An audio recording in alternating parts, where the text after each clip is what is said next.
इस वीडियो में मैं आपको एक्सप्लेन करूंगा गाचिया होता के एपिसोड नंबर 5 को। अगर आपने बाकी के एपिसोड्स नहीं देखे हैं तो आप वो मेरे चैनल पे जाके देख सकते हो। एपिसोड की स्टार्टिंग में हम जनका को देखते हैं जिसे एक कमरे में से शोर सुनाई दे रहा था और वो दरवाजा खोलता है और अंदर सभी क्लीनर्स पार्टी कर रहे होते हैं। फिर वो रियो से पूछता है कि यहाँ पर चल क्या रहा है और वो बताती है कि वो रूडो के लिए वेलकम पार्टी कर रहे हैं।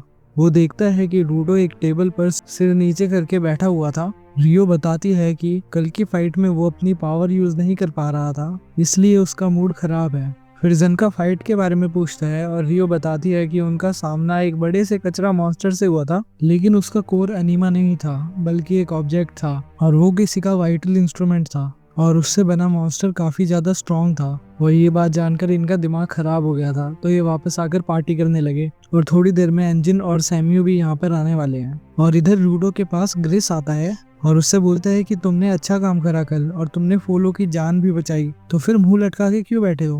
और रूडो कहता है कि उसके बाद वो कुछ नहीं कर पाया और फिर ग्रिस और रियो को उसे बचाने आना पड़ा। वो हमेशा गड़बड़ कर देता है, ठीक जैसे वो स्पेयर में किया करता था। वो गुस्से में किसी से भी लड़ लेता था और फिर रेक्टो को उसे बचाने आना पड़ता था। कल की फाइट में भी उसे बस चुपचाप बैठ के देखना था, लेकिन उससे वो भी नहीं हुआ और उसे जल्दी से जल्दी वापस ऊपर जाना होगा, वरना वो लोगों के लिए ऐसे ही मुसीबत खड़ी करता रहेगा। ग्रिस फिर भी उसे थैंक यू बोलता है क्योंकि ज्यादातर लोग सपोर्टर्स को कुछ भी नहीं समझते, वो उन्हें कमजोर और यूजलेस मानते हैं। लेकिन रूडो ने उनसे भी रिस्पेक्ट से बात करी थी और फोलो ने ये टीम इसीलिए ज्वाइन की है ताकि वो ट्रैश मॉन्स्टर को मार सके, लेकिन बिना पावर के वो ऐसा नहीं कर सकता। तो अब वो एक ऑब्जेक्ट का अच्छे से ध्यान रख रहा है ताकि एक दिन वो भी गिवर बन जाए और जब उसे पावर मिल जाएगी तब भी वो एक सपोर्टर ही रहेगा, ताकि सबको वो ये बता सके कि सपोर्टर्स का काम भी मुश्किल होता है। और फिर वो रूडो से पूछता है कि तुम क्या चाहते हो और जब तुम ऊपर थे तब तुम क्या चाहते थे। रूडो को कुछ समझ नहीं आता तो ग्रिस उसे खुद पर भरोसा रखने के लिए बोलता है। तभी एंजिन वहाँ आ जाता है और रूडो से पूछता है कि उसने कुछ खाया या नहीं। और फिर रियो, जनका और ग्रिस भी उसे अपने साथ खाने के लिए बुलाते हैं और फिर रूडो उनके साथ खाने बैठ जाता है। उसके बाद जॉब नाम का एक लड़का दीवार पर पेंटिंग बनाने लगता है और दूसरी तरफ हम उसी आदमी को देखते हैं जिसने रूडो को पकड़ा था और उसने उस अनजान आदमी को रूडो के बारे में सब कुछ बता दिया था। और फिर वो अनजान आदमी उसे मार देता है और बोलता है कि रूडो तो काफी अच्छा तोहफा रहेगा। और फिर हम सैम्यू को देखते हैं जो अपने डेस्क पर आके बैठती है और टेलीफोन को देखने लग जाती है। तभी वो टेलीफोन बजता है और उन्हें एक नया मिशन मिलता है जिसके लिए जनका और ग्रेस की टीम को जाना था। और वो पूछता है कि परमिशन में रूडो उनके साथ क्यों है, अभी तो वो ऑफिशियल क्लीनर भी नहीं बना है। और सैम्यू बताती है क्योंकि इस मिशन से रूडो का कनेक्शन है। एक व्यापारी अपना सामान लेके पॉल्यूटेड जोन से आ रहा था, रास्ते में उस पर एक ट्रैश मॉन्स्टर ने हमला करा और उसका कीमती सामान चुरा लिया। और वो व्यापारी चाहता है कि हम उस मॉन्स्टर को मार के उसका कीमती सामान वापस लेके आए। और वो सामान कुछ और नहीं बल्कि स्पेयर से आया हुआ एक जिंदा इंसान है, बिल्कुल रूडो की तरह। और ये काफी अजीब बात है कि इतने कम टाइम में 2 लोग ऊपर से आ गए हैं।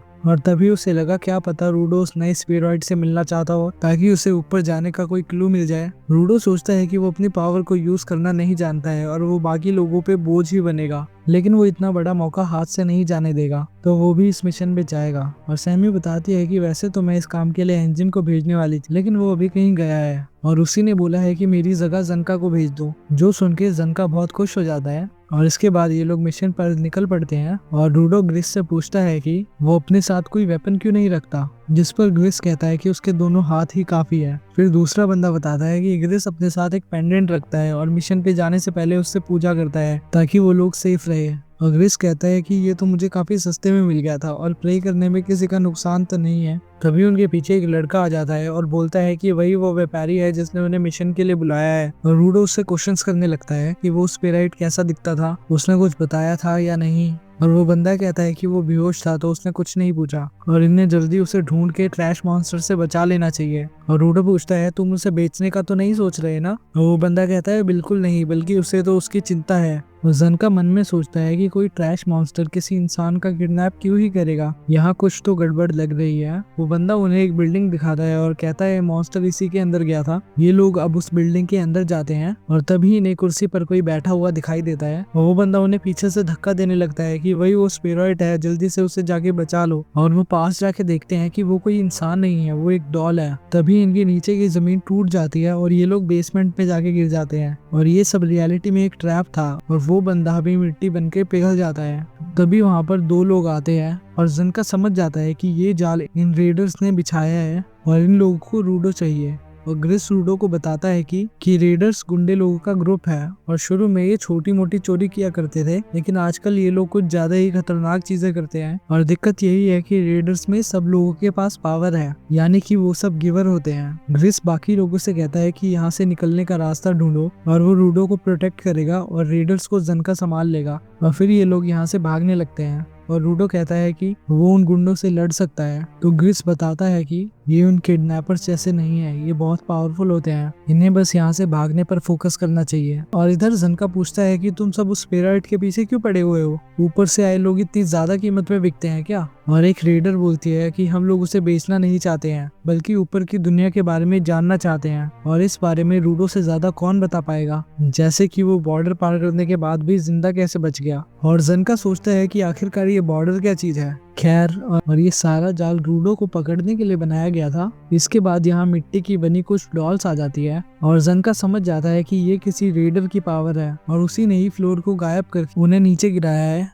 और वो व्यापारी भी मिट्टी से बनी एक डॉल थी। और जनका कहता है कि इन मिट्टी की डॉल से तो वो आसानी से निपट लेगा, लेकिन एक डॉल में एक असली रेडर भी छुपा हुआ था जो कि जनका को एक जोरदार मुक्का मारता है। और वो रेडर कहती है कि जनका को इंसानों से लड़ने का ज्यादा एक्सपीरियंस नहीं है, इसीलिए वो इनके सामने जरूर हार जाएगा, क्योंकि वो अभी तक सिर्फ ट्रैश मॉन्स्टर से ही लड़ता आया है। और वो रेडर मिट्टी की डॉल्स में घुस के जनका पर अटैक कर रहा था और उस रेडर ने ग्राउंड की जगह को भी मिट्टी में बदल दिया था। इन्हें बस जनका को मारना है, उसके बाद वो आसानी से बाकी सबको मार के रूडो को ले जाएंगे। जनका फिर कहता है कि थोड़ी देर के लिए अपना मुंह बंद रखो और वो अब सब कुछ समझ गया है। ये फीमेल रेडर अपनी शवल से मिट्टी को कंट्रोल करती है और जो दूसरा रेडर है वो सिर्फ मुक्के मारने के लिए है और उसने बड़ी बड़ी चप्पल पहनी है ताकि वो मिट्टी के अंदर फिसल ना जाए। और ये सुन के वो रेडर गुस्सा हो जाती है और जनका उनसे कहता है कि भले ही उसे इंसानों से लड़ने का ज्यादा एक्सपीरियंस नहीं है, पर वो अपने वाइटल इंस्ट्रूमेंट को बहुत अच्छी तरीके से जानता है। उसे इसका वजन और स्मेल तक पता है और इसे सीखने के लिए उसने दिन रात मेहनत करी है। और जनका फिर अपनी छड़ी को जमीन पर मारता है और उसमें हो रही वाइब्रेशन से ही उसे पता चल जाता है कि कौन सी डॉल्स नकली है और कौन सी डॉल में वो आदमी छुपा हुआ है। वो सीधा उस आदमी और औरत के मुंह पर अटैक करता है और एक ही बार में दोनों को सुला देता है, जिससे वो सारी मिट्टी की डॉल्स पिघल जाती है। और जनका कहता है कि ये लोग एक ही अटैक में निपट गए। और तभी उसे आवाज आती है कि तुम भी ऐसे ही निपट जाओगे। और हम उसके पीछे उसी अनजान आदमी को देखते हैं जो रूडो को ढूंढ रहा है। और ये एपिसोड यहीं पर खत्म हो जाता है। अगर आपको वीडियो पसंद आई तो प्लीज चैनल को सब्सक्राइब कर देना और वीडियो को लाइक कर देना। मैं मिलता हूँ आपसे नेक्स्ट वीडियो में, जब तक के लिए सायोनारा।